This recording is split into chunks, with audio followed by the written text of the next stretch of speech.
Hello and welcome to another episode of the HaskinCast Podcast. I am your host, Scott Haskin, and I am here with a fantastic guest. But before we get to him, I'm going to give you a quick update on me. I'm doing stuff, and you'll see it soon. It'll all be on the website and Facebook and all that good stuff. But my guest today is one of the most hardest working people I've ever seen. I've been wanting to get him on the show for a long time, and I'm really grateful to get an opportunity to do it. Jim Meskimen has been everywhere. He's done all the things, and we're going to get into as many of them as we can in the time we have. Let's welcome Jim to the show. Jim, how are you doing? Real good, Scott. Thanks so much for that kind introduction and for having me on your show. Absolutely. It's a real pleasure. We've tried this before, but we couldn't get it scheduled, unfortunately. So I'm really grateful to get some of your time in this beautiful vocal booth that you've built. Oh, thank you. I didn't actually build it, but I did purchase it. Well, that's half the battle. That's half the battle. Yeah. I had some big, strong men come in here and put it together. They do it every day. I unfortunately, for better or for worse, there's a thing called Meskimen's Law. I don't know if you know. Like Murphy's Law, there's a Meskimen's Law, and there's never time to do it right. There's always time to do it over. And unfortunately, that in my case is extremely true. And so I don't tackle huge things that might be easily done by others right the first time. That makes sense. It does. But you also learn from those things along the way, and maybe you can take something from that experience, and then the next thing that you go on to do or something down the road will be easier because of what you've learned this time. Well, that's a very charitable way of looking at it. And I'm going to give that a try someday. I try to be optimistic when I can. It's a little difficult sometimes. Does it get really hot in there? Because it seems like it would. It has a little air conditioning unit, so it's cool. It's nice and quiet. Yeah, and I do my Colonel Sanders in here. You know, I'm the voice of Colonel Sanders for the KFC brand. I've been doing that for about 6 years or so. And so I just sit here just as happy as a clam. And, you can do my voiceovers and say finger looking good. And, it's a kind of a nice day job. Okay, I'm so glad that you brought that up. That was one of the things I wanted to talk to you about. When you have an amazing list. I watched your clip of you doing Bohemian Rhapsody, talking through with multiple actors that were just being thrown at you in voice. And I thought it was just fantastic. But when you're learning a character, like let's say Al Pacino or Christopher Walken, you have a certain amount that you can study from them, and you can kind of see them and get their gestures and their inflections. With a character like Colonel Sanders, there's very minimal to work off of. Was that really a character that you kind of had to design how you wanted him to be? Well, no, I don't think there is minimal material to work from because, first of all, I grew up in the 60s. Colonel Sanders was on TV all the time. Mm-hmm. So when the audition came up, I was like, man, there's no way I can get this guy out of my head. And I know what I have to do to produce that sound. But now on YouTube, you can find hours of Colonel Sanders stuff. Mm-hmm. The real great thing for an impressionist, and I'm sure Rich Little would say this, or any of your great ones, is that the best thing is to be in the room with them, to actually be in person, to go see them in a play, or if you're lucky enough to actually have a little conversation with them, because there's so much to a person. Like even you and I right now, I mean, we're getting a certain slender channel of each other's personalities. It's rich insofar as Zoom can provide. But if we were together, we'd get a whole lot more information from one another, and that's really what any impressionist is kind of going for. Mm-hmm. That makes a lot of sense. And I had the pleasure of seeing Rich perform in December here in Vegas. The Tropicana is about 15 minutes for me. Fantastic show. I was a little worried that it was going to be dated, that it was just going to be Ronnie and Johnny Carson. But he had some modern people in there. He really mixed it up. Yeah, it was fantastic. Next time you're in town, if you get a chance, go see it. It's worth it. You just made me realize why the hell don't I go? I've met Rich a couple of times now, and we're not companions or friends or anything like that. I would be happy to be his friend, but it never even occurred to me to just hop on a plane and go see his show, which I will plan to do. Yeah, definitely. Let me know. I'll go with you. Okay. Now you do a great Al Pacino. Have you had a chance to? Now I know you were in a project with Al, but you didn't work with him. A lot of people might disagree with you there, Scott, because there's been a lot of criticism. Okay, of my Pacino. People say he sounds more like Cookie Monster, which is true. I love that. That's it. That's what I love about you guys, because you just jump right into the voice And not only the voice, though, it's the personality of that person. And it's very seamless. I've seen a couple guys do it, and even right in front of me, it's just amazing how quickly you swap. Is that just because you spent so much time working on it that it's just you can just jump into it? What's the secret of that? I get asked that a lot, and I don't really know, except that I know that most of my life, my adult life, has been trying to change my voice as quickly as I could, really for labor saving and time saving reasons.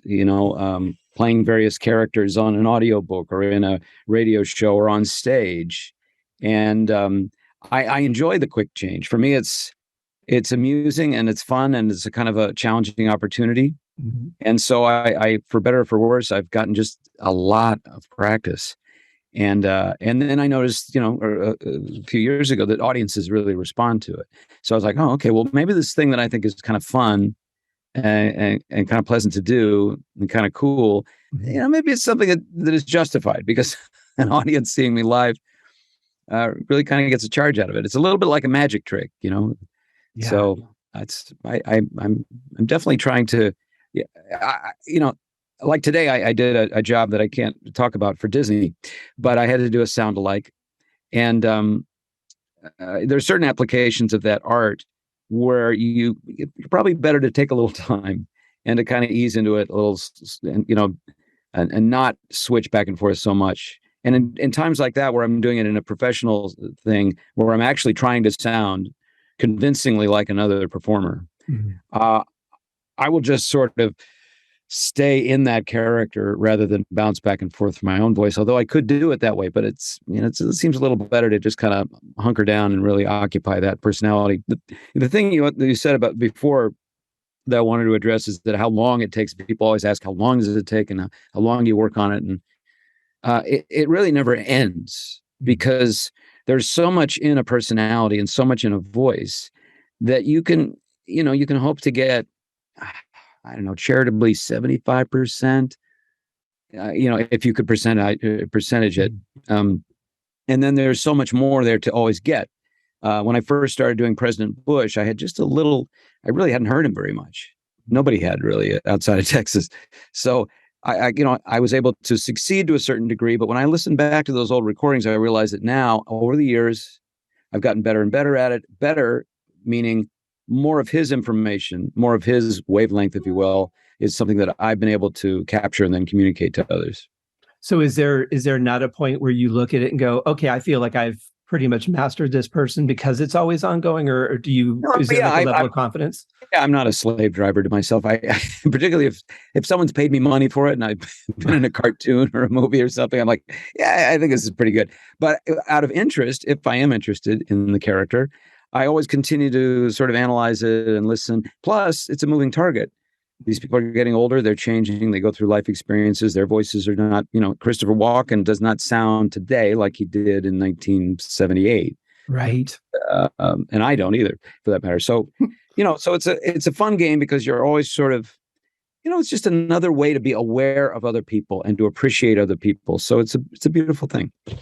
Absolutely. I think I am good at maybe one or two lines. Like if I hear something enough, I can kind of mimic it.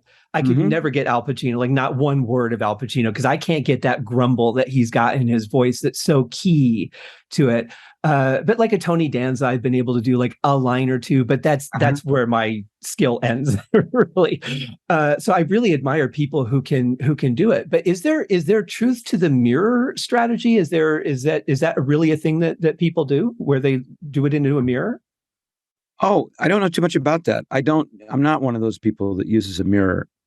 So I couldn't speak to that, but I will say that I do look at how an actor holds their jaw in particular.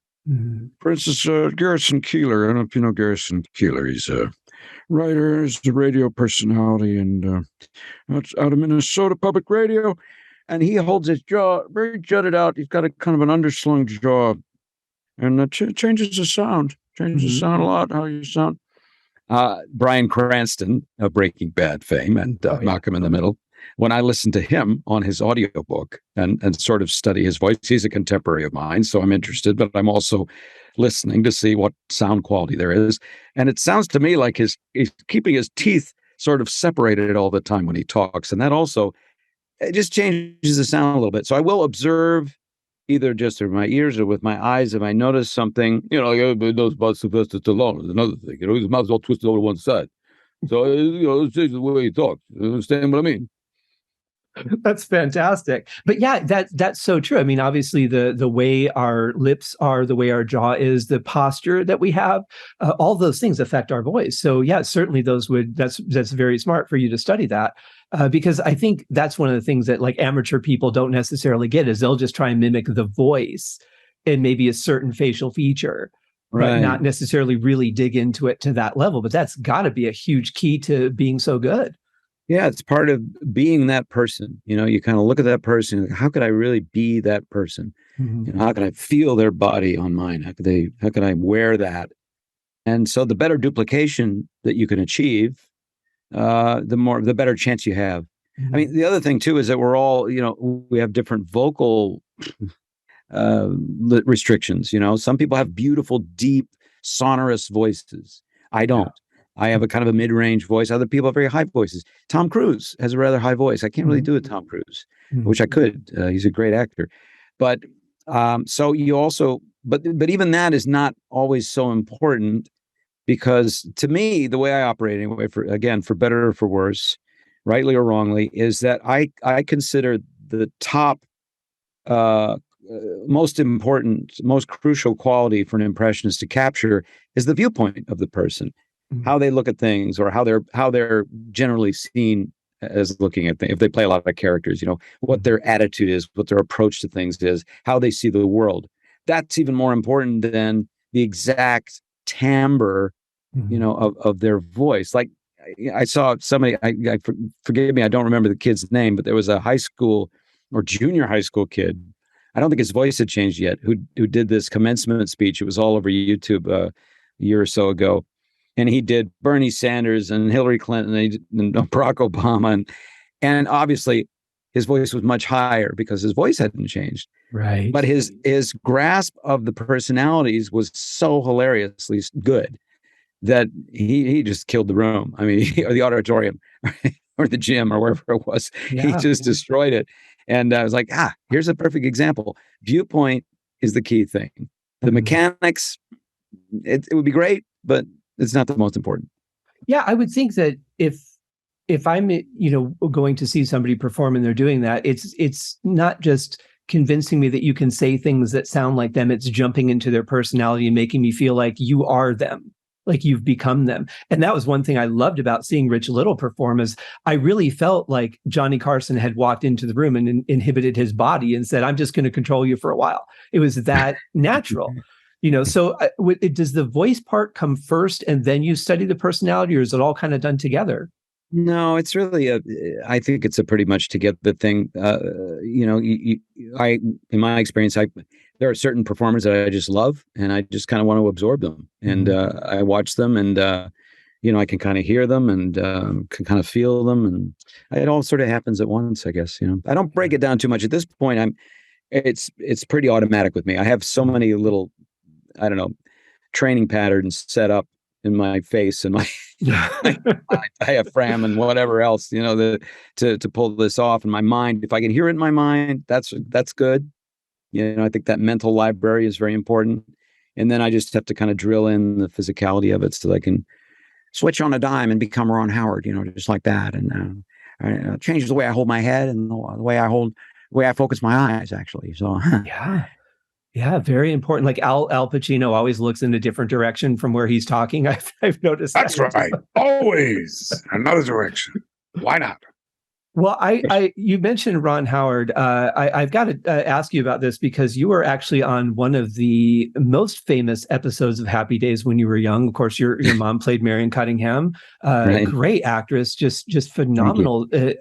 she's one of those people that like I wished I could come home from school and just have her there to give me a hug and say that whatever happened was going to be okay. Like she was just so warm. Yeah, well, I wish that too, Scott. I wish that too. But you know where she was? She was at Paramount shooting that show. Right. Yeah. So you grew up in the community.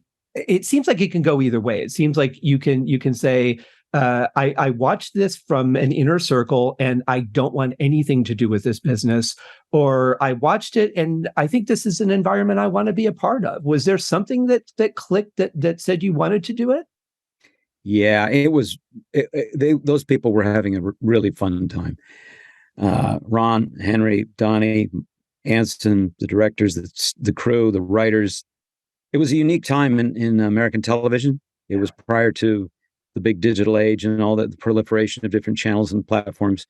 And it was a sweet, good-natured time and a time when audiences appreciated that kind of show. We had no zombies that I recall in that show. Mm-hmm. And you know, it was gentle comedy. You see it today and it's just corny, silly, fun, lovable stuff. So yeah, I mean, as a teenager looking at that, and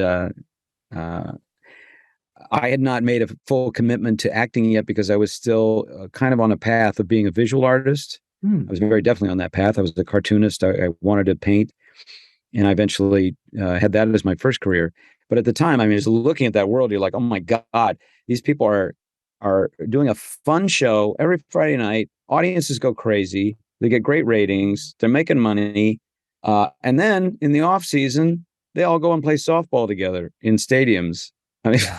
Well, it seemed like it was a very the show was family oriented, but it seems like they were a family, like a real family, as opposed to a bunch of actors that are working together. And when they're done shooting for the day, they all go their separate ways. Like they really seemed unified. Yeah, that's a little bit of an apparency. I mean, when the show was done, they did go to their separate homes. They didn't all go to one big building.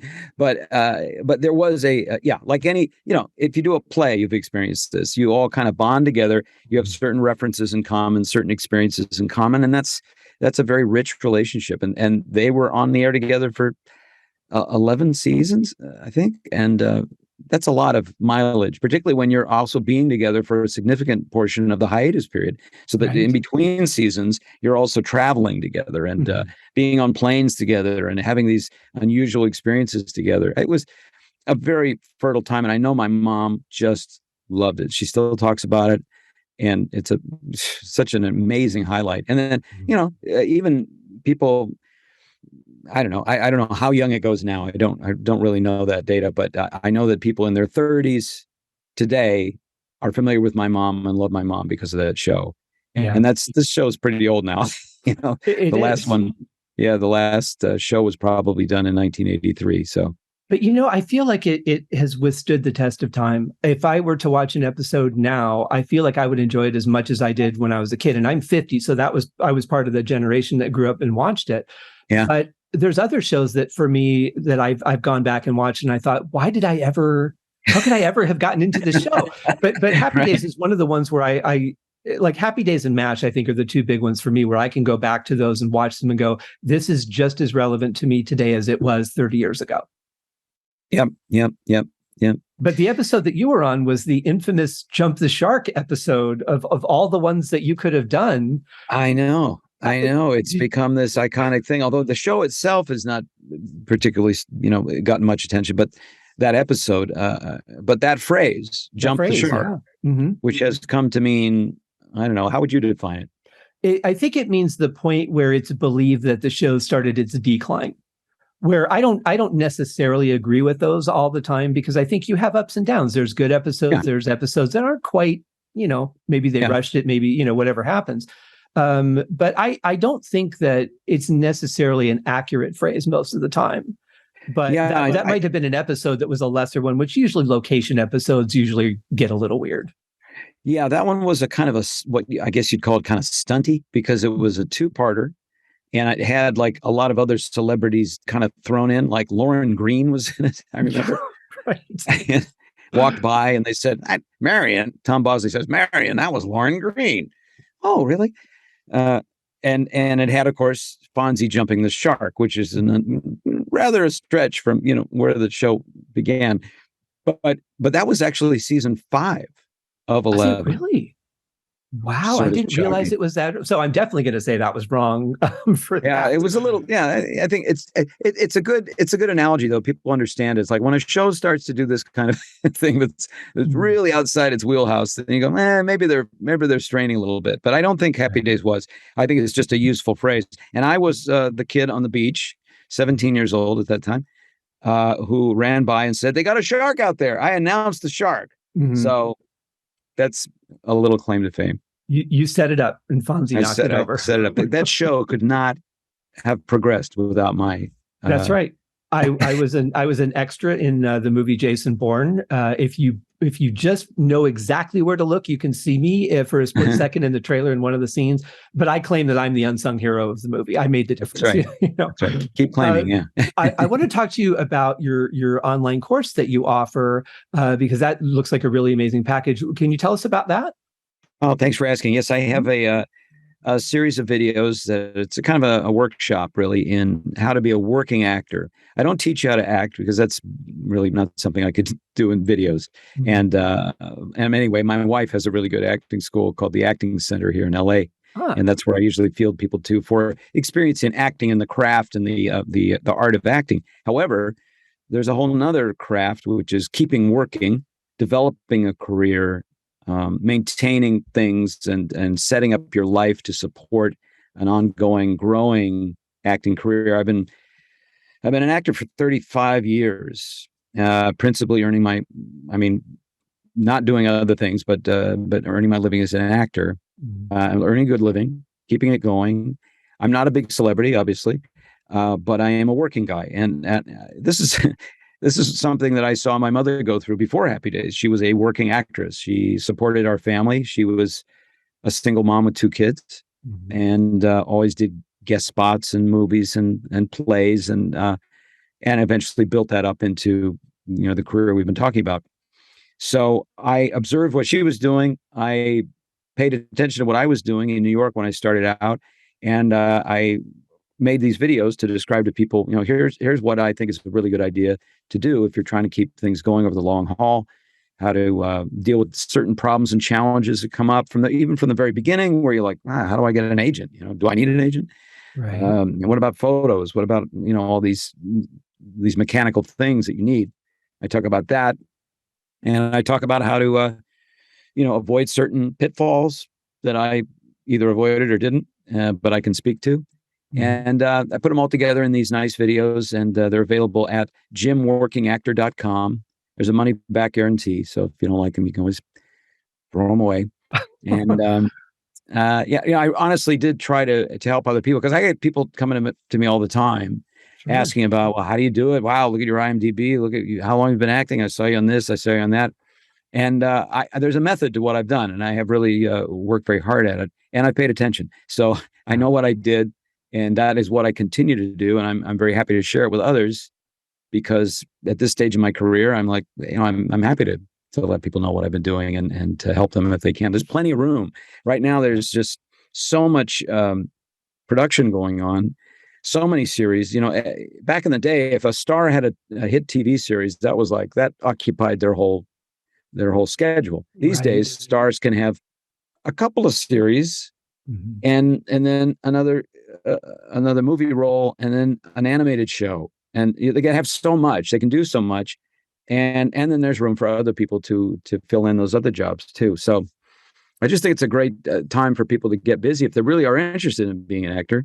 Give it a try, give it a shot, and within the course that I've offered, the videos that I've offered, I think it'll answer a lot of questions and just kind of give you a little bit of a leg up on some things and move you along a little bit faster.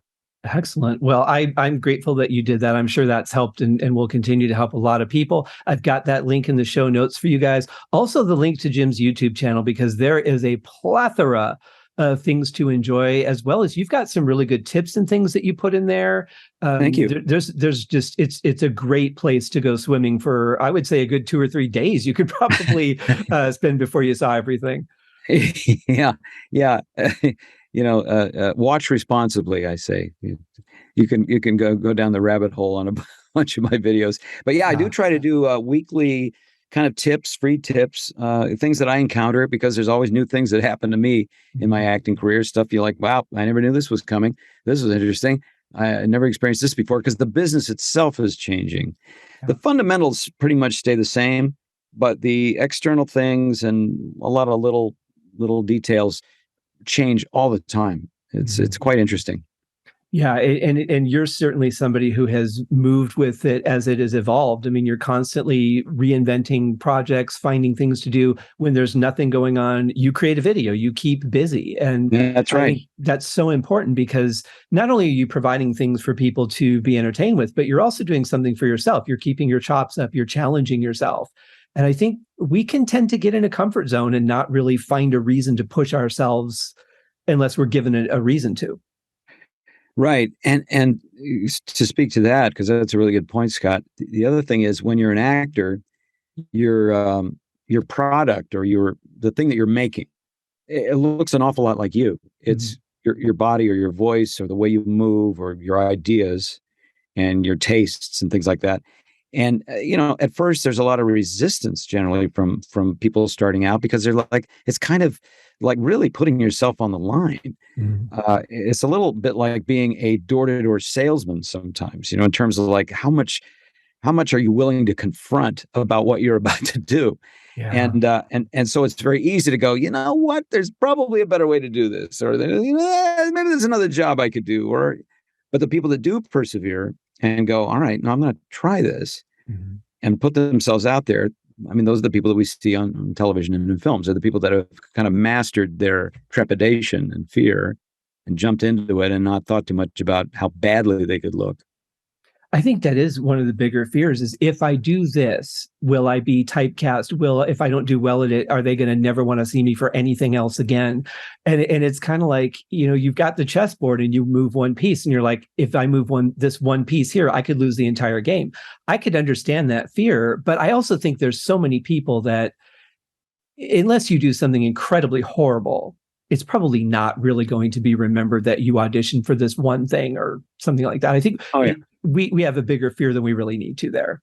Yeah. Maybe that rule that they have in chess, where if you touch the piece, you have to complete the move, would apply well to acting. If you touch your head, or if you make, some sort of motion in that direction, you have to complete it. Yeah. If you read the sides, you're doing the audition. You read the sides. Yeah. If you read the sides. Well, as we wrap up, and thank you again, Jim, so much for your time. Where can we find you now? Because you've got multiple things going on. Again, some you can and can't talk about. So I'll let you lead that part. Yeah, I'm. You can see me right now on the Stars platform in Gaslit, a limited series about the Watergate affair, and Martha Mitchell with Julia Roberts and Sean Penn. You'll be able to see me in an upcoming episode of Hunters on HBO, the Al Pacino Nazi hunting show. And you'll get to see me in a wonderful new series starring Chris O'Dowd. If you know Chris O'Dowd, the wonderful Irish actor, it's called The Big Door Prize. And that's coming out sometime this fall, I think, on Apple TV. And I also got another series. I did a lot of little jobs this year, and they're all popping out at the same time. But there's a show in November coming out called Welcome to Chippendales, about the Chippendales dancers. No, I don't play a Chippendales dancer, but I actually played Phil Donahue, the talk show host Phil Donahue. Yeah, I grew up watching Phil. I remember he was a really interesting guy to watch. His inflections, the way that he spoke, a very unique individual. Yeah. So I did my best to bring him to life, and then you'll hear me as Colonel Sanders on your KFC commercials. I imagine, if you got your radio on anyway. They haven't figured out a way to get it into your house without the radio being on, but you probably hear it. Is it hard these days to keep track of where your jobs are showing? Because there's so many different outlets between Apple TV and Amazon Prime, and it's got to be difficult to just know where you are even showing. I don't even try. It's just too much. It's too hard. I can barely remember, the shows I like to watch. Like, what was that on? We watched it the other night. Was that on Apple? Where was it? Prime? I have no idea. Yeah, it's tricky. It's tricky. For the days when there were only 3 channels. Well, what a halcyon period that was. I'm grateful for it because it gives us so many more avenues to display our craft, to get jobs for, because there's, Netflix has series, Apple TV has series. So there's a lot more opportunities. But at the same point, it's like, okay, so I have a friend that's got a movie that's coming out. Where the hell is it playing? And it does get really, and then you go, hey, I want to see your movie. Can you tell me where it is? And it's just a little different these days than ABC, NBC, CBS. It certainly is. There's a whole lot more initials out there. Oh my gosh, it's like they have a whole alphabet. Well, Jim, thank you so much for your time. I wish you the best on your ongoing career. Obviously, you're doing very well as you are, but I hope that just continues for you because you're very talented and you give back to people, which I absolutely love. I think that's so vital for people in our industry. And just keep doing what you're doing because you're doing great.